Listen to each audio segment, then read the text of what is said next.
Hello po mga kapatid, magandang hapon po sa inyong lahat.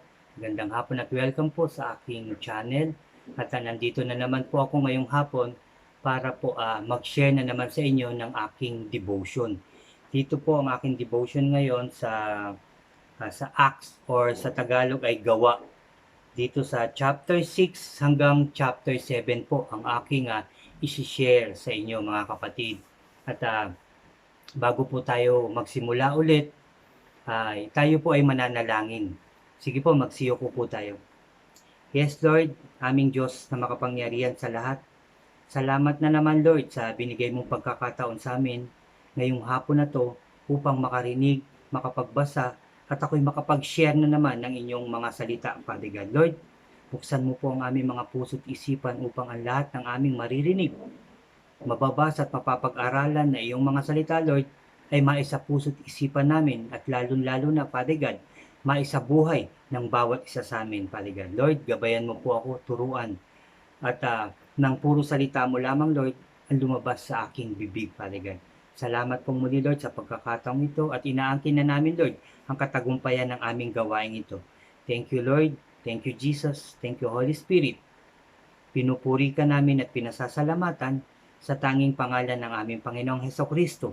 Ang lahat po ay magsabi ng Amen and Amen. At ito po ang aking channel.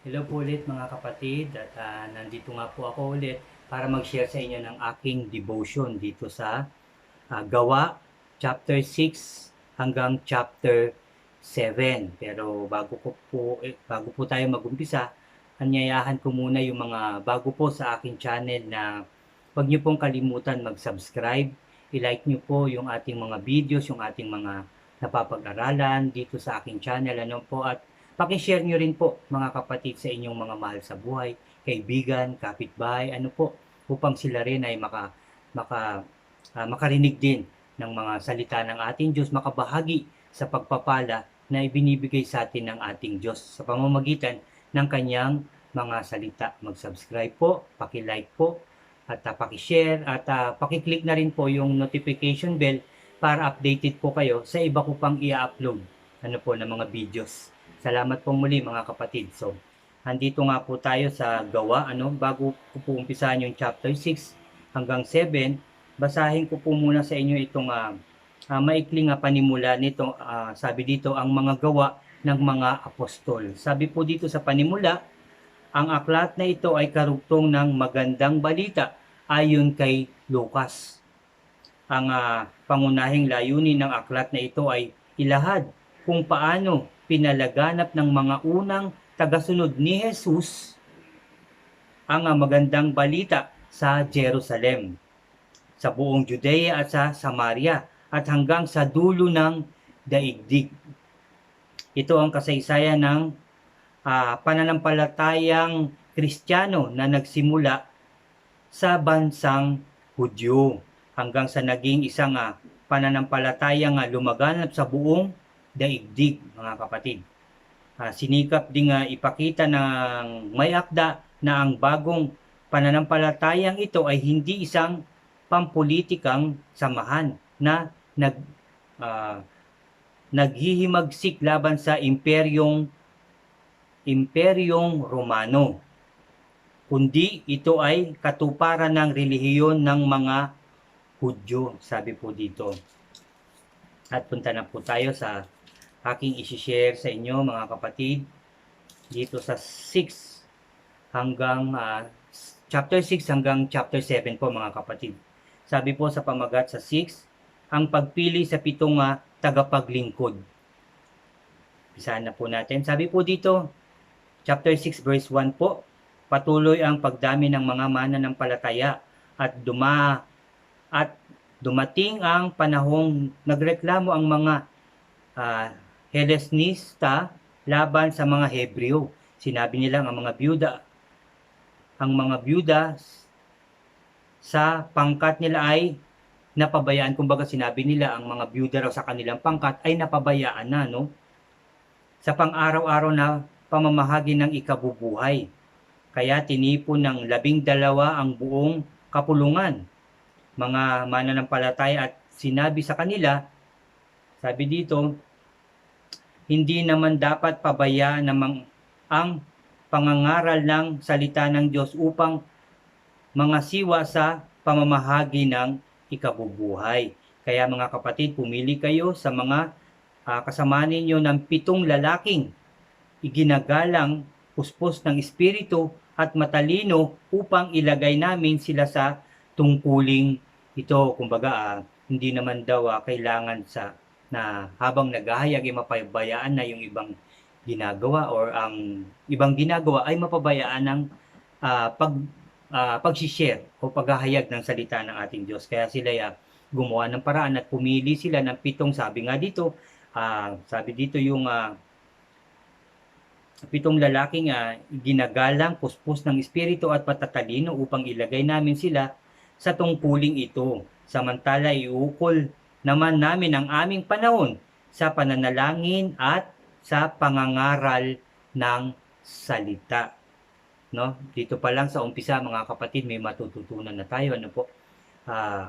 Kung tayo man ay nag-share ng salita ng ating Diyos, o sabihin na natin nagbabasa, nag-aaral, hindi naman din pwede syempre mapabayaan yung ating ibang gagawin. At kung sakali tayo naman ay may trabaho o may mga ginagawa, dapat din po mga kapatid, hindi rin mabaliwala o mapabayaan yung ating ding pagbabasa ng Biblia, yung ating pag-share ng salita ng ating Diyos, yung ating paglilingkod sa ating Diyos. Di ba? May mga oras naman talaga dapat tayong ilaan, lalo-lalo na sa ating Panginoon, sa ating Diyos, di ba po, na nagbigay ng lahat para sa atin.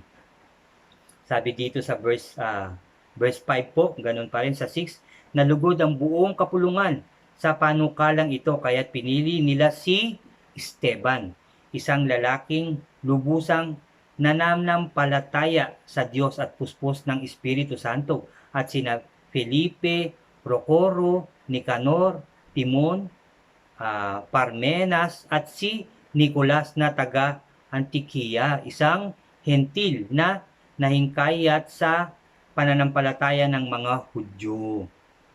Nang iharap sila sa mga apostol, sila'y ipinanalangin at pinatungan ng kamay.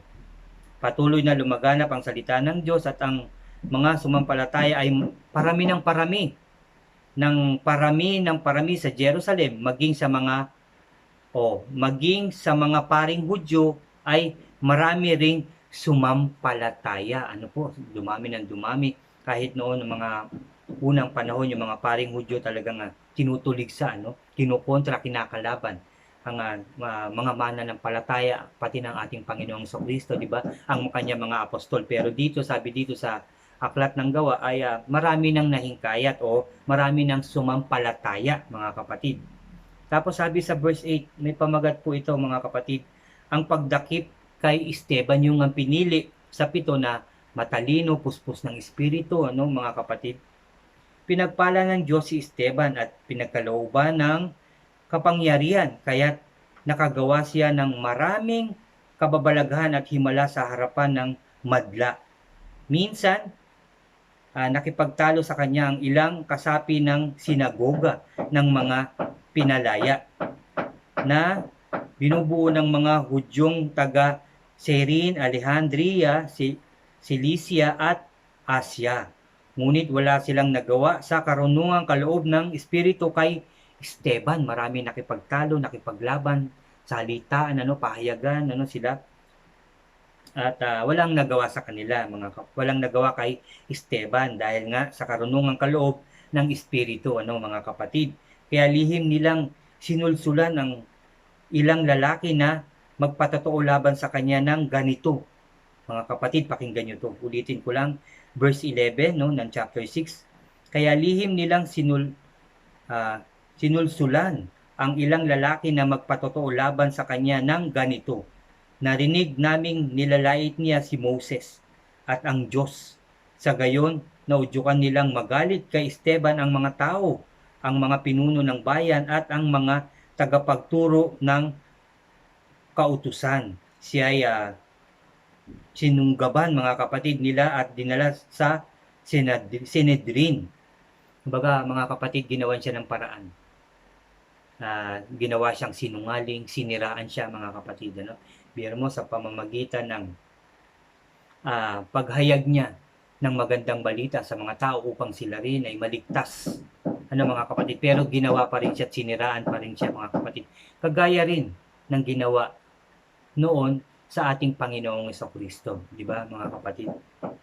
Sabi sa verse 13, nagharap sila ng mga sinungaling na saksi laban kay Esteban. Sinabi nila ang taong ito ay walang tigil na pagsasalita laban sa banal na templo at sa kautusan ni Moses.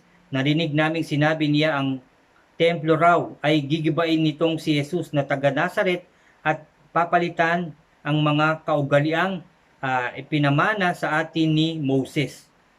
15, si Esteban ay pinagmasdang mabuti ng lahat, no? Habang sinisiraan mga kapatid si Esteban ng mga tao, pinagmamasdan siya ng mga tao.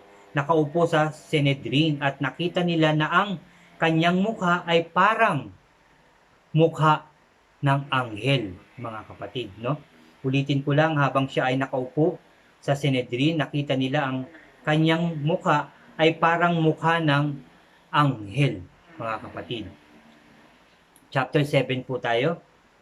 Sabi dito, ang talumpati ni Esteban. Ito po ay nagkwento po siya, naghayag po siya simula kasi tinanong po siya dito. Ito po sabi sa verse 1, sa 7, chapter 7, verse 1 po. Si Esteban ay tinanong ng pinakapunong pari, totoo ba ang lahat ng ito? Sumagot si Esteban. Nagpaliwanag po siya rito. Mga kapatid at mga magulang, pakinggan ninyo ang sasabihin ko.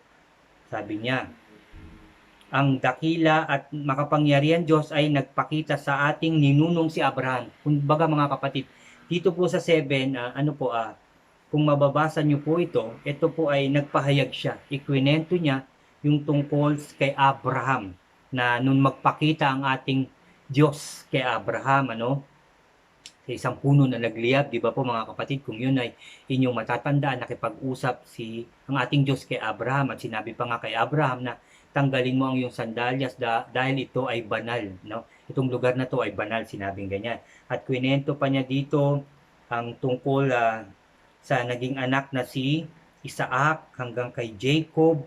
Tapos si Jacob, di ba po, nagkaroon ng maraming anak at isa sa anak niya ay si Jose na pinagtangkaan ng kanyang mga kapatid na patayin at ito ay, di ba, hindi nila nagawang patayin, ginawa nila, ibinenta na lang nila.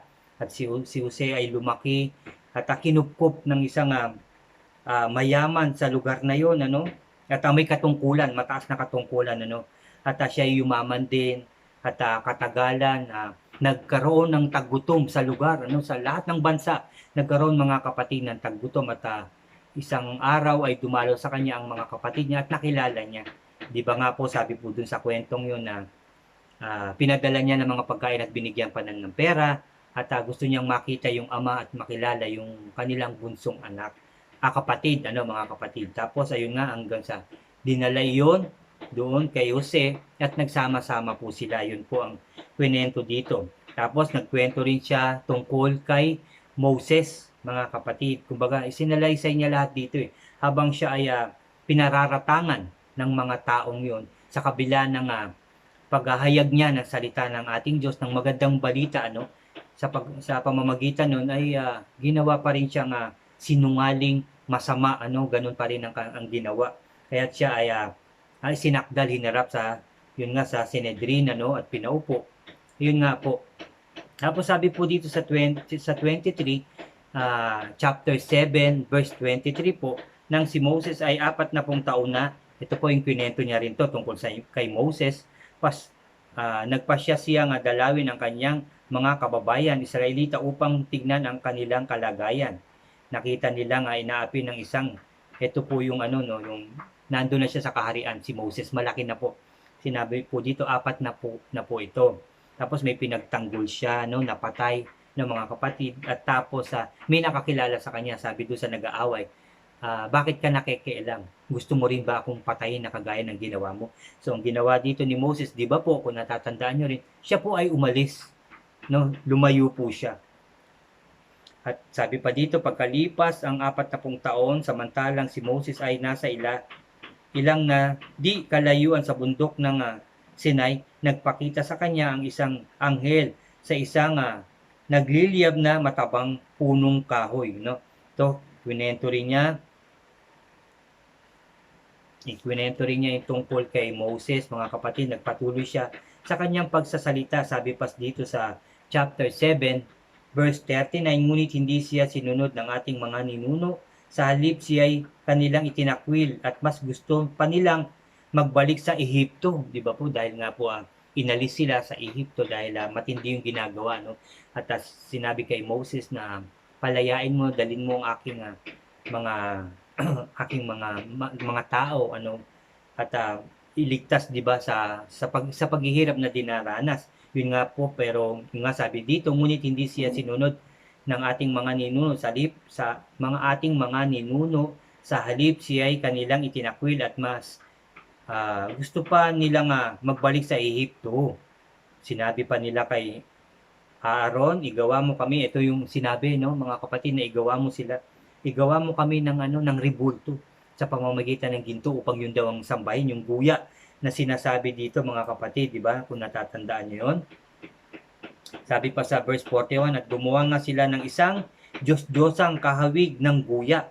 Nag-alay sila ng handog at ipinagpista ang Diyos-Diyosang hinugis ng kanilang kamay. Dahil diyan, itinakwil sila ng Diyos at hinayaang sumamba sa mga bituin sa langit ayon sa nakasulat sa aklat ng mga propeta. Bayang Israel, hindi naman talaga ako ang tunay na hinahandugan ninyo, sabi ng ating Panginoon. Ang mga alay at mga hayop na pinatay sa loob ng 40 taon, kayo'y nasa ilang. Sa halip, ang inyong daladala ay ang sanktuaryo ni Molek. Ito yung Diyos-Diyosan, mga kapatid. At ang bituin na inyong Diyos-Diyosang si Rephan. Dahil ginawa ninyo ang mga ributong ito upang sambahin, kayo ay dadalhin mga bihag sa kabila pa ng Babylonia. Ito yung sinabi ng ating Panginoon, ano? At nagpahayag si Esteban, mga kapatid. Dito, no, nagpaliwanag siya, nagkwento siya, sinabi niya yung kasaysayan noon na ginawa nila Abraham, Isaac, Jacob, Jose, at ito nga tungkol kay Moses, ano? Sabi pa dito, gayunman, sabi sa 48, mga kapatid, gayunman ang kataas-taasang Diyos ay hindi naninirahan sa mga bahay na ginawa ng tao. Sabi ng propeta, ang langit ang aking trono. Sabi ng Panginoon, at ang lupa ang aking tungtungan. Ano pa ang bahay ang itatayo ninyo para sa akin? O anong lugar ang pagpapahingahan ko? Sabi po ng ating Diyos. Sabi po dito sa verse 50 ng 7 pa rin, mga kapatid, hindi ba't ako ang gumawa ng lahat ng ito? Napakatigas ng ulo nyo. O napakatigas ng ulo ninyo. Ayaw ninyong magbago ng inyong kalooban. Ayaw ninyong dinggin ang katotohanan mula sa Diyos. Kung ano ang ginawa ng inyong mga ninuno, yun din ang ginagawa ninyo ngayon. Lumalaban kayong lagi sa Espiritu Santo. Sinong propeta ang hindi inusig ng inyong mga ninuno? Pinatay nila ang mga nagpapahayag tungkol sa pagparito ng matuwid na inyo na mga pinagtaksilan at ipinapatay. Yun ang ating Panginoong Hesukristo, no?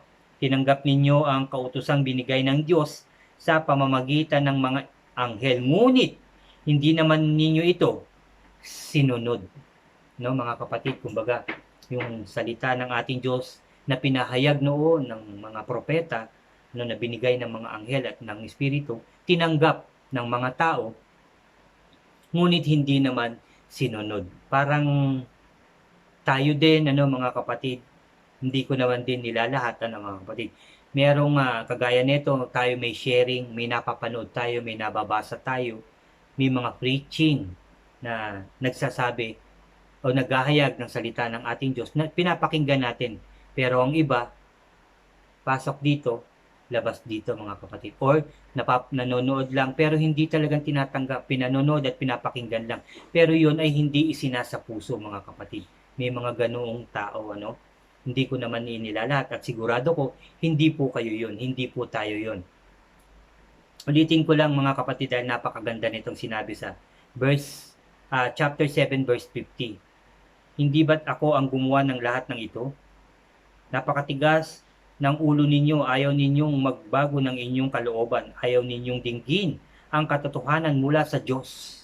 Ayaw dinggin ang katotohanan mula sa Diyos. Kung ano ang ginawa ng inyong mga ninuno, iyon din ang ginawa ninyo ngayon. Lumalaban kayo lagi sa Espiritu Santo. Sinong propeta ang hindi inusig ng inyong mga ninuno? Sino? Pinatay nila ang mga nagpapahayag tungkol sa pagparito ng matuwid na inyo namang pinagtaksilan at ipinapatay. Tinanggap ninyo ang kautosang binigay ng Diyos sa pamamagitan ng mga anghel, ngunit hindi naman ninyo ito sinunod. Yun po ang sabi. At dito po, verse 54 po, ang pagbato kay Esteban. So pagkatapos niyang maghayag, nagpakita siya ng mga himala sa tulong ng ating Diyos, sa tulong ng Espiritu Santo mga kapatid.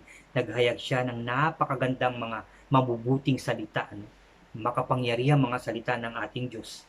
Pero sa kabila nun, siniraan pa rin siya, ginawa siyang sinungaling, ginawa siyang masama mga kapatid. Kagaya rin ng mga noon na mga propeta na ibinigay ng Diyos. Ngunit sila rin ay pinapatay, pinagbabato, ginawang sinungaling, ginawang masama at pinapatay. Kagaya rin ng ginawa nila sa ating Panginoong Jesucristo na anak ng ating Diyos. Binigay sa atin, pero anong ginawa? Sinakdal, pinagtaksilan, dinuraan, sinampal, sinuntok, sinaksak, hinampas, ipinapako, pinatay. Mga kapatid, ganun din ano. Dito sa 54 po, ito po, ang pagbato kay Esteban. Nagalit kay Esteban ang buong Sanhedrin. Nang marinig iyon at nagngingit-ngit sila laban sa kanya. Ngunit si Esteban na puspos ng Espiritu Santo ay tumingala sa langit, mga kapatid. Habang galit na galit ang mga taong yun pagkatapos niya magsalita, ay tumingin siya sa langit. Sabi dito, ulitin ko lang mga kapatid, verse 55, ngunit si Esteban na puspos ng Espiritu Santo ay tumingala sa langit.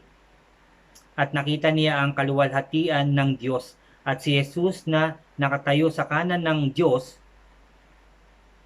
Kaya't sinabi niya, nakikita kong bukas ang kalangitan at ang anak ng tao na nakatayo sa kanan ng Diyos. 57, tinakpan nila ang kanilang tainga at nagsigawan. Pagkatapos sabay-sabay nilang sinugod si Esteban. Kumbaga nagpapaliwanag pa rin si Esteban at tumingala, nakita niya raw, mga kapatid, sabi dito sa aklat, na bukas ang langit at nandoon ang ating Panginoong Kristo nakatayo sa kanan, ano? Sabi sa 57, ulitin ko lang, tinakpan nila ang kanilang tainga at nagsigawan. Pagkatapos sabay-sabay na sinugod nilang si Esteban, mga kapatid. 58 at kinaladkad. 58 at kinaladkad palabas ng lungsod upang batuhin. Inalagay ng mga saksi ang kanilang mga balabal sa paanan ng isang binatang nagngangalang Saulo at pinagbabato nila si Esteban na nananalangin naman ng ganito, Panginoon, pakinggan niyo to mga kapatid. Habang nagsasalaysay nga si Esteban, marami nagalit. At tumingala siya sa langit at nakita niya nakabukas yun. Nakita niya ang ating Panginoon Kristo. Ngunit yung mga taong nandun, na galit sa kanila, ngit-ngit sa kanya, tinakpan at tenga at nagsisigawan. At sinunggaban siya, kinaladkad palabas ng mga kapatid. Sabi dito, 59 mga kapatid. Chapter 7 verse 59. At pinagbabato nila si Esteban na nananalangin naman ng ganito. Panginoong Jesus, tanggapin mo po ako, tanggapin mo po ang aking espiritu. Sabi niya habang siya'y pinagbababato mga kapatid. Ulitin ko lang. 59 at pinagbabato nila si Esteban na nananalangin ng ganito. Panginoon Jesus, tanggapin mo po ang aking espiritu. Lumuhod si Esteban at sumigaw ng malakas. Panginoon, huwag mo po silang pananagutin sa kasalanang ito. At pagkasabi nito, siya ay namatay. Amen. And amen. Baga mga kapatid, nakita niyo po, napakaganda. Habang siya'y nananalangin, pinagbabato siya. At sinabi niya sa ating Panginoong Hesus na tanggapin ang kanyang espiritu. At siya'y lumuhod at sumigaw ng malakas. Sabi niya mga kapatid, habang siya'y pinagbababato. Panginoon, huwag mo po silang pananagutin sa kasalanang ito. At pagkasabi nito, siya ay namatay. Kumbaga, kita niyo yung kabutihan na yon na ibinigay ng Diyos, yung kanyang puso na malinis, na kahit gano'n ang ginawa ng mga tao sa kabila ng paghahayag niya ng salita ng ating Diyos, sa kabila ng mga himala, pagpapagaling ng mga nagawa, siya pa rin ay pinag-isipan ng masama, ginawang sinungaling, ginawang masama, sinakdal, kinaladkad, pinagbabato. Pero ang ginawa pa rin niya, sinabi pa rin niya sa ating Diyos, huwag mo po silang pananagutin sa kasalanang ito. Yun nga po, at sabi rito, at siya ay namatay. Ganon din, mga kapatid. Hindi lang sa aklat na to, simula noon may mga naririnig-rinig din ako na yung iba ay talagang lumalaban din sa mga pastors o leaders, o kahit na nung sabihin na natin na nung Catholic pa ako, may mga nagsasabi talaga, yung paring yan, ganito, yung paring yan, ganito, talagang nandun pa rin talaga. Yung mga pangyayaring ito hanggang ngayon nangyayari pa rin. Kahit sa mga pastors na sabihin na natin na hindi naman na gumagawa ng mga masama o ikakagalit, di ba? Although hindi ko naman din sinasabi at alam din naman natin na hindi naman lahat ay mabuti at hindi naman lahat ay masama. Hindi naman lahat ay hindi totoo, pero meron din namang totoo, mga kapatid. May mga totoong naglilingkod ng tapat, may takot sa Diyos, sa ating Diyos, at meron din namang hindi. Di ba mga kapatid? Lahat naman yan, kahit saan naman tayo pumuntang lugar, bansa, o saan man sa tabi ng ating mga tahanan o kung saan man, mga kapatid, hindi naman natin masasabi na talagang lahat yan ay mabait, lahat yan ay perfecto, dahil wala namang perfecto, mga kapatid. Ibig ko lang sabihin, hindi ko sinasabing ang kapitbahay ko ganito,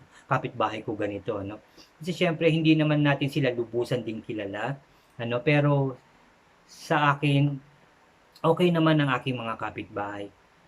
Okay naman ang aking mga pastors, ang bishops, ang mga leaders, ang aking mga kapatid sa pananampalataya. Pero hindi ko lang po alam sa iba, or yun nga po, baka may kilala kayo, pero sa akin naman ay wala naman akong natatandaan pa simula nang ako'y maging Kristiyano. Wala naman akong natatandaan na naging masama, nagkaganito, nagkaganyan, na gumawa ng hindi maganda, nanira, nagnakaw, pumatay. Wala naman po akong nababalitaan sa ganun. Pero may mga naririnig akong mga kwento na hindi magaganda, mga kapatid. At salamat sa ating Diyos dahil hindi ko pa naman yung nakikita sa aking mga pastors, wala naman akong nakitang ganun. Sa aking mga kapatid sa pananampalataya, sa mga leaders, mga kapitbahay, kaibigan, sa aking pamilya, maayos naman po sa tulong ng ating Diyos. Maayos naman. Pero hindi ko nga po, kagaya nga po ng sabi ko kanina, hindi naman po lahat, hindi naman lahat ay masama at hindi naman lahat ay mabuti rin, mga kapatid. At ayun nga, pero sa kabila noon, yun nga na, ito sa ating mga nababasa, ay sinakdal pa rin nila yung mga propeta, kagaya nito, at ang ating Panginoon, mga kapatid. At sa kabila ng kabutihan ng kanilang ginawa, sa kabila ng mga himala, pagpapagaling, pagpapalakas, ano po, ay ganun pa rin ang ginawa si Nakdal, ginawa sinungaling at masama, at pinapatay mga kapatid. At ayun nga yung ang magandang aral na ating nabasa, na sana mga kapatid, o nawa, I pray na hindi tayo maging mapanghusga kagaya ng mga taong ating nababasa dito sa Biblia, mga kapatid, kagaya ng ginawa sa mga propeta, kagaya ng ginawa sa ating Panginoon, kagaya ng ginawa kay Esteban. Mga kapatid, hindi tayo maging ganun, hindi tayo maging mapanghusga, mapanglait, hindi tayo maging plastic, mga kapatid. Dahil kagaya nito, kahit sa simpleng paraan, mga kapatid, ako po ay nagsishare sa inyo na binabasa ko naman talaga, na makikita nyo na kahit tignan nyo sa aklat na sinabi ko, ay mababasa nyo yung aking sinabi, na mga kapatid, yung aking shinare sa inyo, mga kapatid. At yun nga, ako'y nagsishare kahit na simpleng paraan lang. Dahil sa tuwing talaga ako'y makakapagbasa, marami akong natututunan. At talagang gumagaang yung aking pakiramdam, talagang lumalakas yung aking pakiramdam, sumisigla ako, mga kapatid, ganyan. At lalo ako na-excited na magbasa ng magbasa upang makilala ng lubusan ng ating Diyos, yung mga kanyang ginawa, ang ating Panginoong Kristo.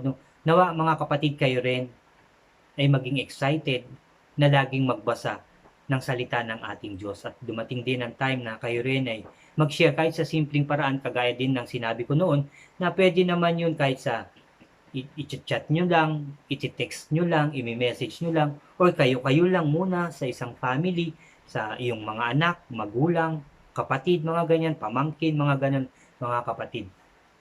Kagaya nga rin nung maikwento ko lang ng konti, nung lumuwas ako nung Saturday, at Sunday na ako ng gabi nakauwi.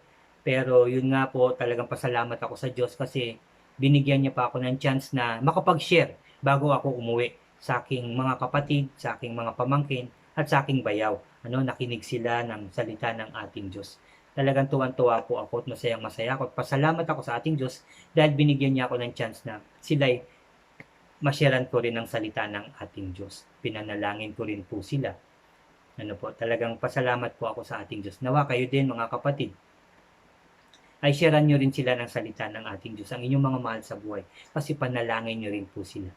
Ganun po nawa ang ating gawin. Nawa itong ating nabasa ay marami kayong natutunan, dahil ako'y marami na naman natutunan, mga kapatid. Talagang na-bless na naman ako sa ating mga binasa tungkol sa kay Esteban dito sa gawa na ating binasa na nawa ay ang kanyang mga salita ng ating Diyos ay maisa puso't isipan natin. Huwag natin gawin na baliwalain lang, tinanggap natin, pero hindi natin isinabuhay, hindi natin isinapuso. Pinakinggan natin, pero lumabas din, nawa, hindi po, nawa po ay lagi natin maisa puso't isipan. At gawin natin ito sa pang-araw-araw natin. Isama natin siya sa pang-araw-araw nating pamumuhay, ang pagbabasa, pagninilay-nilay ng salita ng ating Diyos, mga kapatid. Maraming salamat pong muli, mga kapatid, sa inyong pagsama na naman, sa panonood nyo na naman sa aking isa na namang sharing ng aking devotion ngayong hapon na to. Salamat po, mga kapatid. Ngayon, mga kapatid, tayo po ulit ay mananalangin. Gusto ko rin ulit, mga kapatid, at lagi ko rin sinasabi, kagaya nung nag-Bible study ako sa aking mga mahal sa buhay sa Manila, na sa tuwing tayo'y mananalangin, dapat kalimutan na natin yung ating mga suliranin, ibigay na natin sa ating Diyos. Yung mga isipin, kung ano man yung mga pinagdadaanan natin. Lahat po naman tayo, mga kapatid, mayroong pinagdadaanan, may suliranin, may mga iniisip, yung pang-araw-araw nating pangangailangan. Yung iba naman, yung may mga karamdaman, yung iba naman ay wala pang trabaho, mga kapatid, yung iba naman ay bukas ay mauubos na ang bigas, at yung iba naman ay bukas marami na namang bayarin, mga kapatid. Yan po ay ibigay na natin sa ating Diyos. Magtiwala po kayo na hindi tayo pababayaan ng ating Diyos. Tutulungan niya po tayo. Kaya sa mga oras na to, mga kapatid, tayo dudulog ng sama-sama. Alisin na natin yung suliranin na yan. Yung mga nasa puso nating mabigat, tanggalin na natin yan. Mga isipin natin nagpapagulo sa ating isipan, mga kapatid, alisin na natin yan. Tayo po ay lalapit na. Sige po, mga kapatid. Tayo po ay magsiyoko.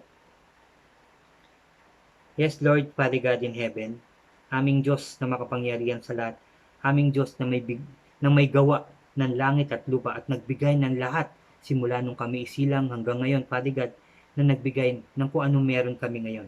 Nagbigay ng kalakasan, nagbigay ng pagkain, at kung anong meron kami, Father God, ay galing sa iyo.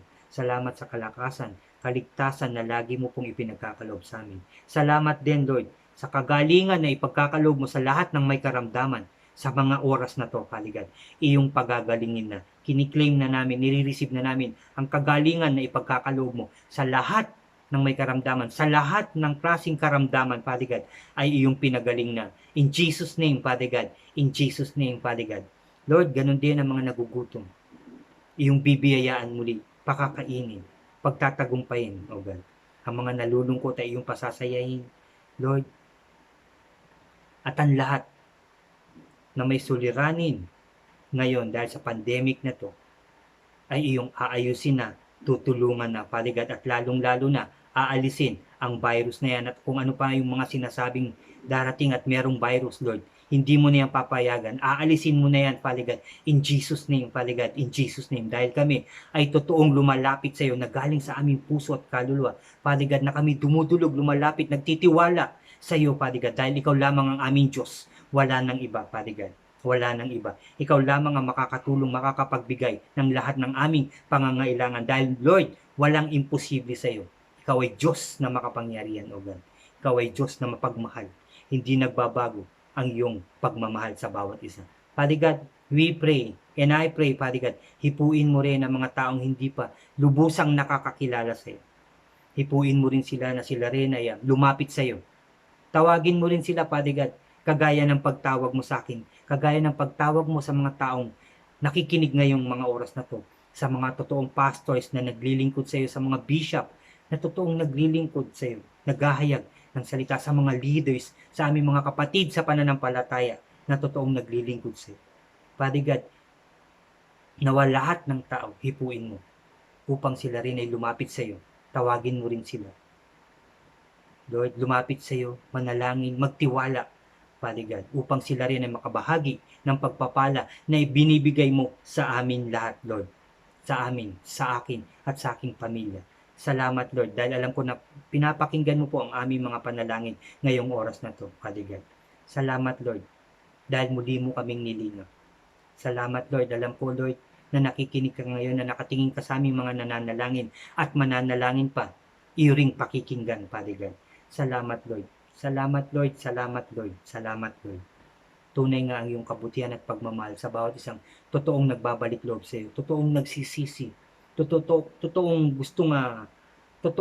gustong mabago ang buhay, Father God, maging malinis, maging matuwid, sumunod sa iyo, Father God. Salamat, Lord. Salamat, Jesus, sa pagkakataon na yon. Salamat, Holy Spirit, sa pagkakataon na ibinigay niyo upang kami makalapit sa iyo, Father God. Salamat sa authorization na binigay mo sa amin lahat. Salamat, Lord. Salamat, Jesus. Salamat, Holy Spirit, O God. Salamat po. Muli inaangkin na namin ang katagumpayan na maayos na hindi lang ang Pilipinas, hindi lang ang Israel, kundi ang buong mundo, Father God, ay iyong aayusin, lilinisin, gagawing masagana, gagawing masaya, matahimik at muling maunlad, Father God, at matagumpay ang bawat bansa, O God. Salamat, Lord. Salamat, Jesus. Salamat, Holy Spirit, O Lord God. Lord, muli, salamat, Lord. And always, Father God, bless us all and guide us all at lagi mo po kaming ilayo sa anumang kapahamakan, karamdaman, tukso at gawa ng kaaway, Father God. Salamat, Lord, sa iyong pagmamahal at paglukob mo ng iyong makapangyariang proteksyon, Father God. Salamat sa guidance at pagprotekta, hindi lang sa aking tahanan, hindi lang sa tahanang ito, Father God, hindi lang sa lugar na to, kundi sa buong mundo. Lord, sa buong mundo, protektado mo kami. Kaya walang mangyayari sa amin. Lahat magiging maayos, lahat gagaling. Wala nang mamamatay, wala nang magkakasakit, wala nang magugutom. Magiging maayos na ang aming buhay. Dahil kami, Lord, ay lumalapit sa inyo at muli mo kaming tinatanggap, O God. Salamat, Lord. Salamat, Jesus. Salamat, Holy Spirit, Lord. Lord, pinupuri ka namin, pinasasalamatan, sinasamba at dinadakila, O Diyos, sa tanging pangalan ng aming Panginoong Kristo na aming tagapagligtas. Ang lahat po ay magsabi ng Amen and amen and amen. Maraming salamat mga kapatid. Salamat po. Tanggapin nyo na ang pagpapalang binigay sa inyo ng ating Panginoong Hesukristo, ng ating Diyos. Ang kagalingan, kalakasan, kasaganahan at katagumpayan ay binigay na ng ating Diyos. Salamat sa ating Diyos. Salamat po muli mga kapatid at God bless po sa inyong lahat at see you ulit sa mga susunod ko pang video. God bless po sa inyong lahat.